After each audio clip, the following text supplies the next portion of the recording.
CTV viewers. Happy September and welcome to my backyard again. I'm Jayne Spooner and I'm a University of Minnesota Master Gardener here in Rice County. And we're out here on a beautiful beginning of fall. It's cool out and I'm looking around my garden as we're standing here filming, and I'm starting to look at some of the changes going on in my yard. And frankly, you know, it was kind of a crazy summer and kind of ready for the next season, as much as I hate to see summer go. So today we're going to talk about several different things. We're going to talk about getting ready for the fall, harvesting some of the vegetables, doing some things that you can plant still. And also I want to finish up the show and talk to you about the possibility of becoming a master gardener. We've talked a lot about through various programs that I've recorded for you guys about the resurgence in the gardening aspect at home. People have had more time to garden. They're looking to grow their own food, and so there's a lot of knowledge that they're looking for, and what better way to become a more seasoned gardener than to become a master gardener and join our program. So let's get started. So as I was talking before, I've been noticing the changes in my landscape, starting to see trees start to color up a little bit. And I'm looking at like a lot of my containers, and they're really kind of starting to fade, getting a little scraggly. You know, I spent the summer watering and fertilizing, cutting, deadheading. But as you know, remember August, we had some very, very hot water, and sometimes no matter how much you water, it's still going to stress out your plant. So things are still looking a little peaked. So as some of my containers are starting to fade out, I'm going to start changing out some of those flowers in it, because I want to prolong some stuff into the fall. And you're kind of, you know, you might be thinking, well, it's cold out, they're going to freeze. But there are actually a few plants that you can actually add to your containers or to your landscape or whatever that will withstand like 20-degree temperatures. And so I did a little road tripping the other day and visited some greenhouses, and everybody always associates fall, mums, pumpkins, and gourds. Well, that's not the case. So some of the spectacular annuals that you can find, what I found, are not only chrysanthemums, but pansies and violas, celosia, which is what I have here, croton, we've got some grasses, flowering kale, asters, dianthus, sweet alyssum, ornamental peppers, black-eyed Susan. So these are just a couple of container ideas that I came up with, and I'm not going to plant them yet. I'm just kind of keeping them off to the side. So this is what's called a celosia.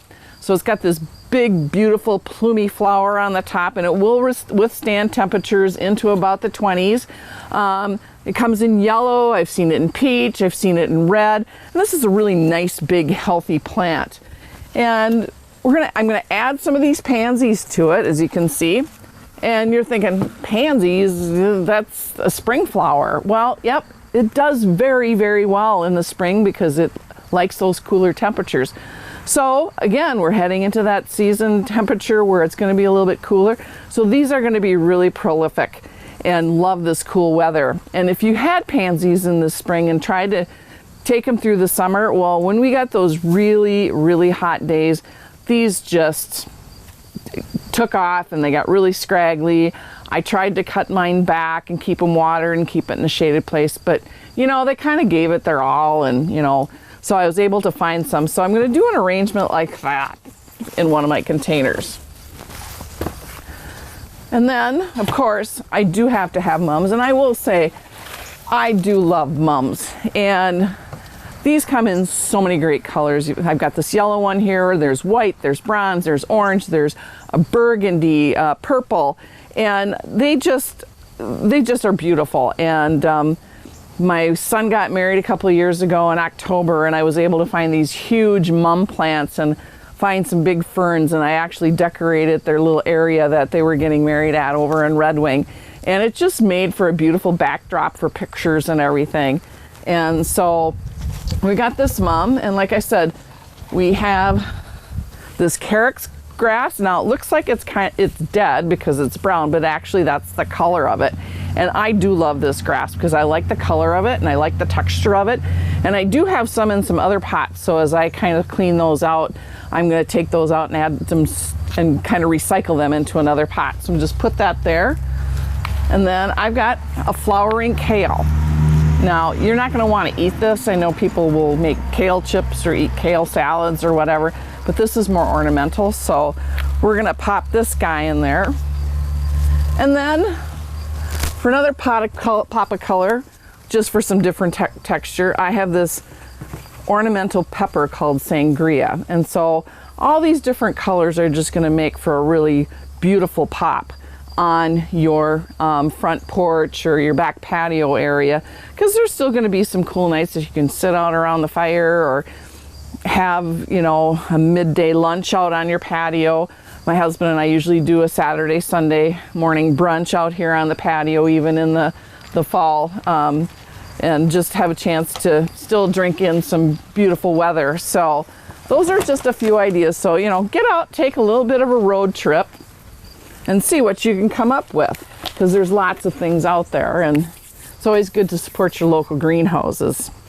And another thing you can do is there are some of the greenhouses that will have some perennials in stock. That it's a great time to plant some perennials if you can find something that you need. Coneflowers is a really big thing that you can plant now, and because even though the temperatures are cool, they're not going to get as heat stressed when we plant in the spring and in the summer. So they're going to take off very well and root themselves really well because they're not overly stressed out because of the heat, and you know, you're not watering as often because it doesn't dry out as much because of the heat. Another good thing to do, when we did this last year, I showed you how to dig and divide your perennials. Hostas and daylilies are great to take and dig up because you've seen the growth. You might see areas that are really crowded. So it's a good time to do it too. Again, divide them, put them back in the ground, gives them a good chance. This cool weather is going to help them with the transplant shock and the shock of being, you know, cut up and divided. Another thing you can start doing is I'm starting to see them come out, is tulips, daffodils, crocuses, alliums. There's a lot of spring flowering bulbs, and I kind of have a new situation in my yard where I could never really put in tulips and that because they would never come back because it was in a shaded area.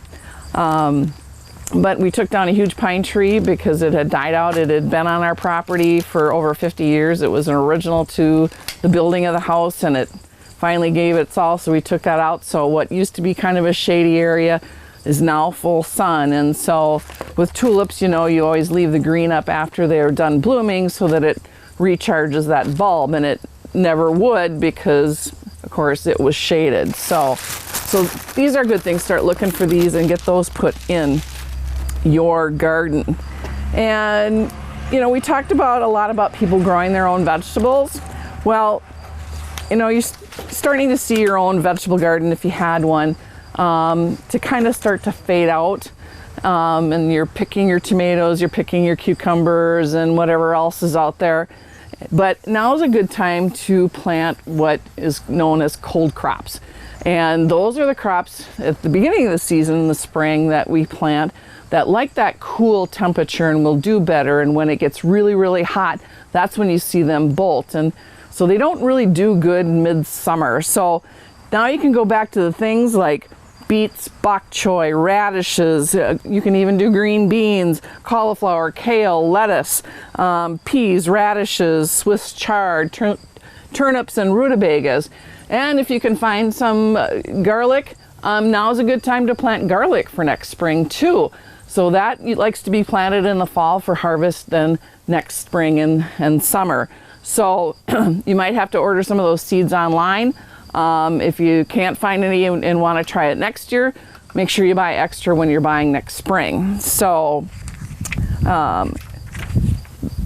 you've got some more veggies for the fall. So, and speaking of veggies, I've been really busy starting to pick stuff out of my garden, and it's really becoming quite prolific. And I've done, these are some of the things that I've done. I bought myself a food dehydrator this year.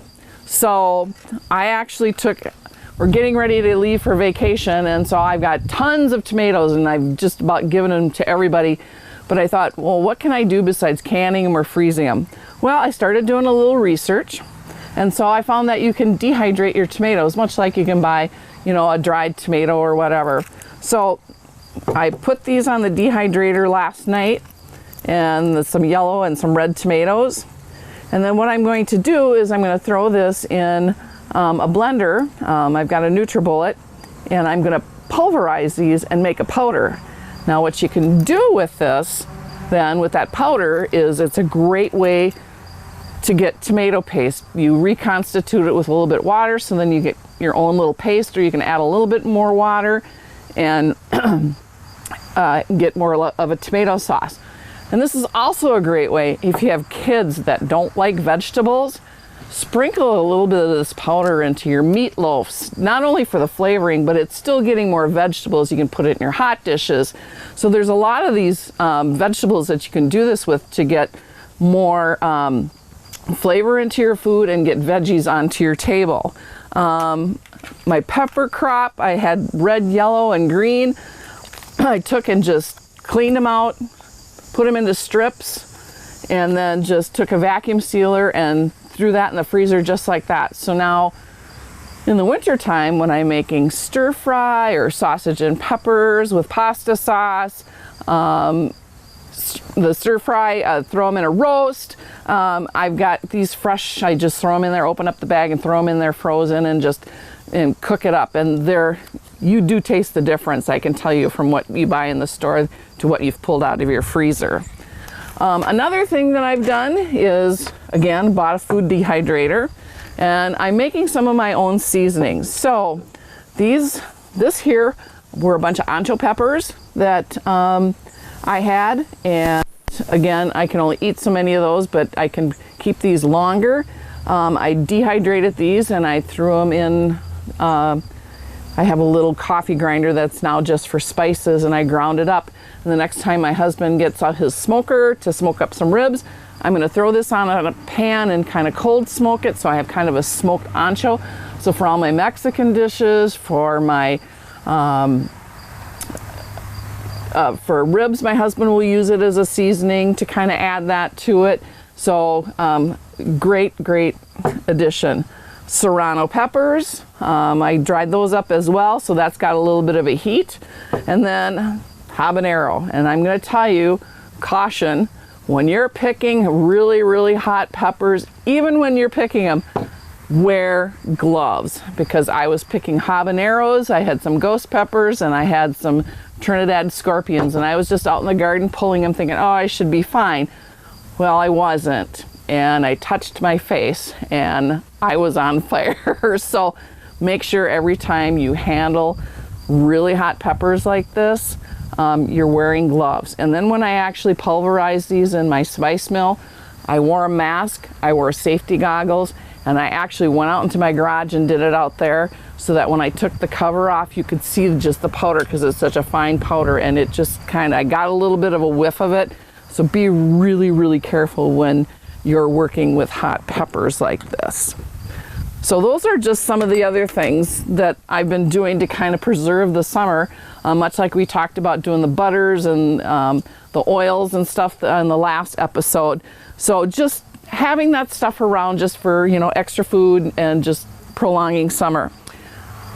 Now, a couple episodes ago, we did a thing called Mythbusters, where I was trying to debunk the myth of calcium with your tomatoes to prevent blossom end rot, and adding Epsom salts to your pepper plants so that you get a sweeter, better pepper.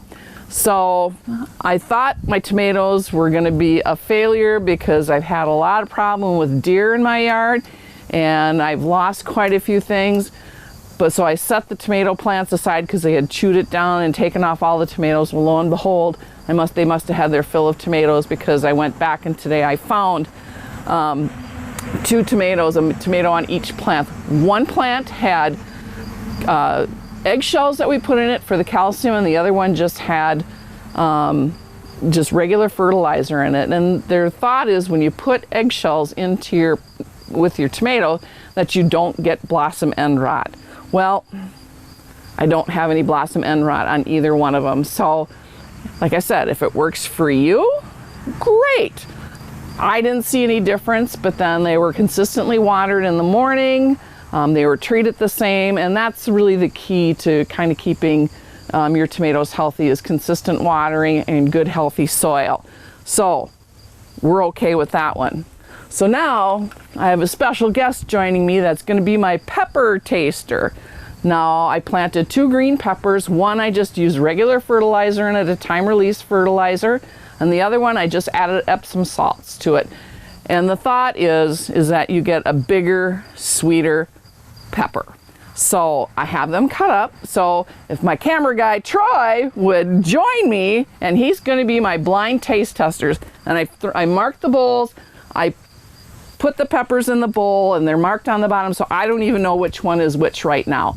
So Troy, all right, taste them.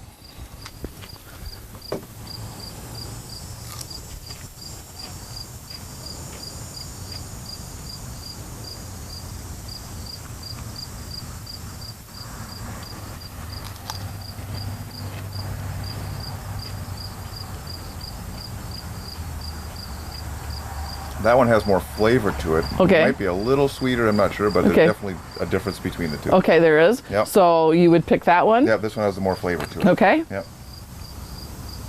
And this one's just the fertilizer. But again, it's a matter of taste and palate. So, you know, I appreciate you taking the time to eat some nice fresh veggies. And you can take those home with you if you want to, so you can share them with Linda. You know, it's just like people, you know, their palates are a little different. Case in point, people that love cilantro. Can't stand it personally myself, just for the fact that I think I'm eating soap. And somebody just explained to me that it's basically a chemical makeup. It's just something in your palate that is makes you taste it like that. So I tend to stay away from cilantro. I'll use it dried, but I never use it fresh in anything that I make, because I just don't like that flavor, and I want the rest of that flavor of my meal to come through, not tasting like a bottle of Dawn dish soap or something. So again, so those are some of the things that I'm working on right now in my yard. You know, I'm gonna wait a little bit here towards the end of September. I'll start working on cleaning out some of my gardens, and as I start to see my vegetable plants start to kind of not produce anymore, I'm gonna slowly start, you know, taking those out and taking them to the compost pile. Just, you know, and it makes it a little bit easier rather than trying to do it all in one fell swoop, because now that I have a little bit more time being retired, I've got that available, because I used to wait and just do it all in one weekend, and it just got to be way too much. So it's just kind of just, you know, making good use of your time. And there's still things producing out there, so I'm kind of enjoying it. I've got some carrots that I'm going to harvest next year in the next couple of weeks and freeze them up. And I've done peas. So it's just kind of fun to have some of that stuff in your freezer for the winter time. So that's kind of all that I've got really about the gardening portion, but I really do want to talk to you about the Master Gardener program. I took the Master Gardener Core course through the University of Minnesota, January of 2000. I was working full time, and I was really excited about it, but as I got to looking at the schedule, it was 2 nights per week, and then every Saturday for the month of January.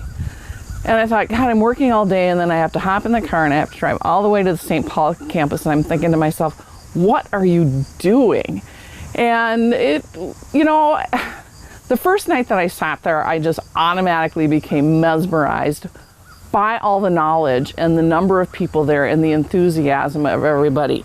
And the great part of going through the University of Minnesota, these were trained horticulturists, trained professors that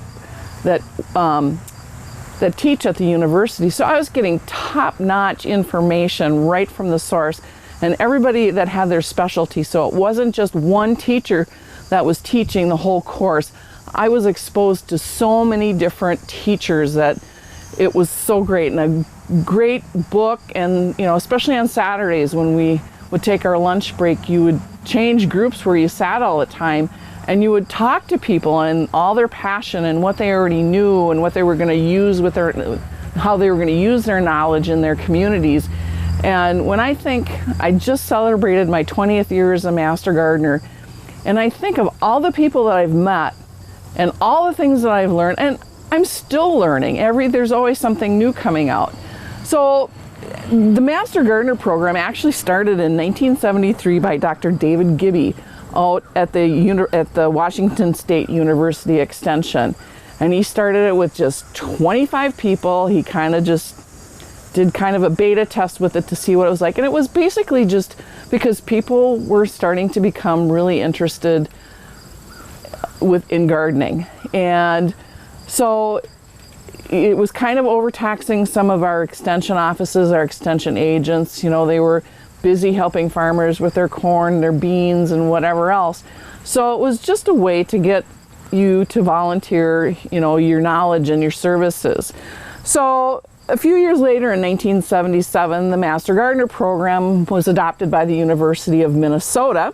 And the first class here also had 25 participants. And long story short, there are over 2,300 active Master Gardeners in the state of Minnesota. And especially now in the advent of social media, I'm tuning into so many Master Gardener groups they're in almost every county, from as far north to Grand Rapids, as far south as, you know, Austin. And just the different passions that they have. If you ever get down to our public library and you see the vegetable garden there on the side and all the pollinator gardens, those are done by Lisa Reavers, and she's the one that I actually talked to. I took a class from her and I actually sought her out, and she's the one that got me all the information I needed to become a Master Gardener. So, you know, it's not only, you know, the program is not only about enhancing your horticultural skills, because if you've even just tried growing a pot of marigolds, you have an interest in gardening, and it will go from there. And by you becoming interested in gardening, you might get your kids interested in gardening, get your kids interested in planting vegetables. My grandson the other day was asking me something about my garden, and somehow we got on the subject of, he's 10, you know, 11, I should say, got on the subject of Grandma's gardening show. I'm not quite sure how it came about, and he goes, "You've got a gardening show, Grandma?" I said, "Well, yeah." He goes, "Well, where is it?" I said, "It's on YouTube. You can find the program on YouTube." Wow, coolest grandma ever. She's got a YouTube program. So just for him to take that interest in, you know, my gardening has flowed over into my own family. Both of my boys and daughter-in-laws create vegetable gardens or have some type of flower gardens, and so they're always asking questions. So, and it wasn't anything I ever forced them to do. They just saw me and just decided that those were things that they wanted to do for their own homes. And as a Master Gardener too, I think it gives you're more in tune to some of the things that are going on with our environment here. You know, pollinators. Sometimes people don't understand what effect pollination has on our food.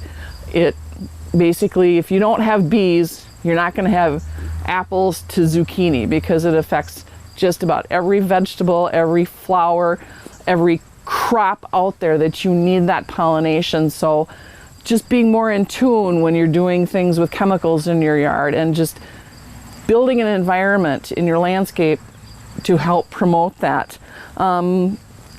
You know, plant biodiversity, you know, we're seeing a lot of invasive species, you know, your buckthorns.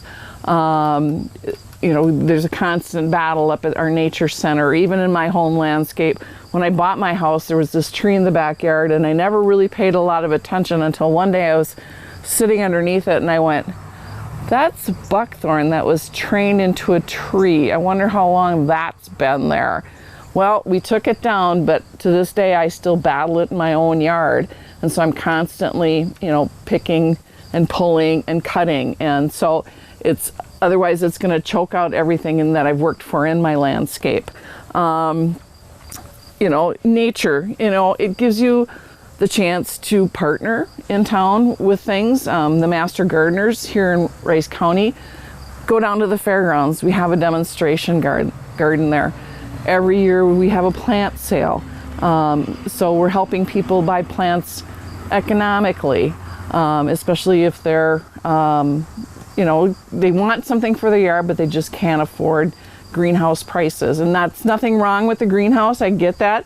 But, if you want to be able to promote that culture, you have to have those resources available. We do a horticulture day every year in March. We bring in 4 speakers and various topics. And so it's just a day of information that we're, teaching the public. And we've had some great speakers. I've met some awesome people.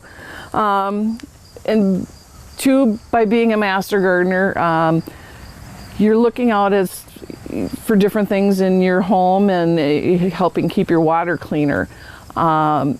Next to me, there's a building and they hire somebody to come in and mow it. And I noticed that when he was mowing into the street and leaving the grass clippings in the street.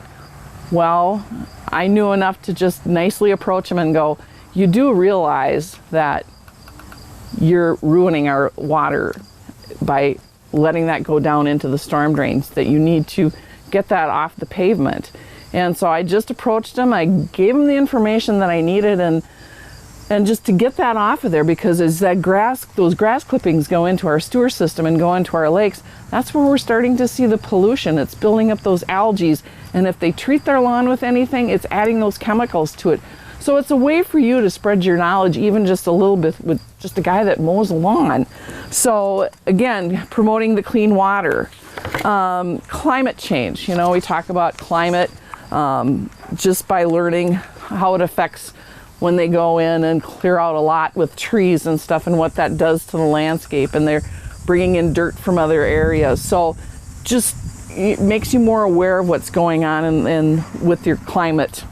And then local food, promoting sustainable agriculture, even just for yourself and for your family, just to have that fresh food in your garden, to be able to put it away for the season, whatever. So the knowledge that you take home from this program it not only benefits the community, but it really benefits you and your family. I can't tell you enough about all the things that I've learned and all the people I've met and just the things that I've shared. My father-in-law was an avid gardener, and that was one thing we could always talk about. He would actually call me for advice. I mean, how many father-in-laws call their daughter-in-law for advice? God rest his soul. So I can't tell you enough about the program and encourage you to join. It starts in January, and this year everything will be done online, so there's not going to be any traveling, because of COVID. I was able to 20 years ago actually go in person, which I think was great. But again, the online course is just as great, so you can kind of do it on your own.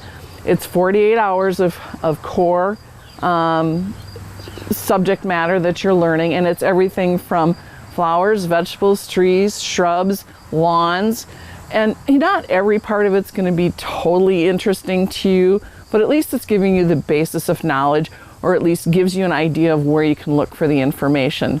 I get a lot of questions on things that I don't know a lot about because it's not in my wheelhouse. It's not something that totally interests me.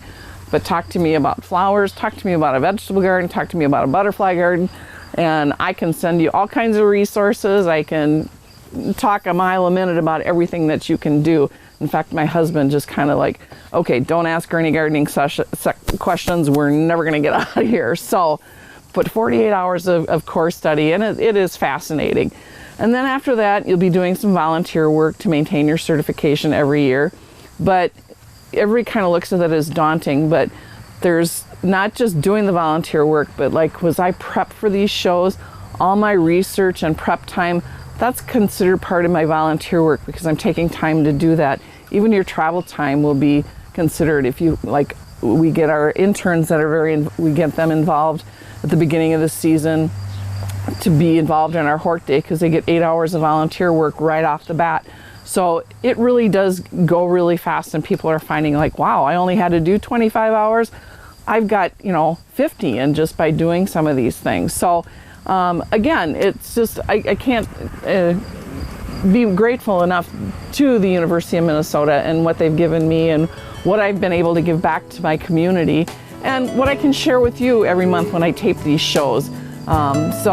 The best place to start is by going to the University of Minnesota Extension website, and there's going to be the link. You can just follow it there, or just go to the University of Minnesota Extension website, just search for it on your Google bar, and then from there you can go into the search engine on the U of M Extension website and just type Master Gardener Program, and all the information is there with the link for you to sign up, and they'll get you set up, and you'll be ready to go. So that's what we got going on for this September. That's what we're finishing growing. It's been a good garden season. I'm loving all the vegetables, and BLTs once a week around our house is phenomenal. And I hope that you're having a great summer, and I look forward to the next time we meet. And until we meet again, stay healthy, stay safe, wash your hands, and happy digging.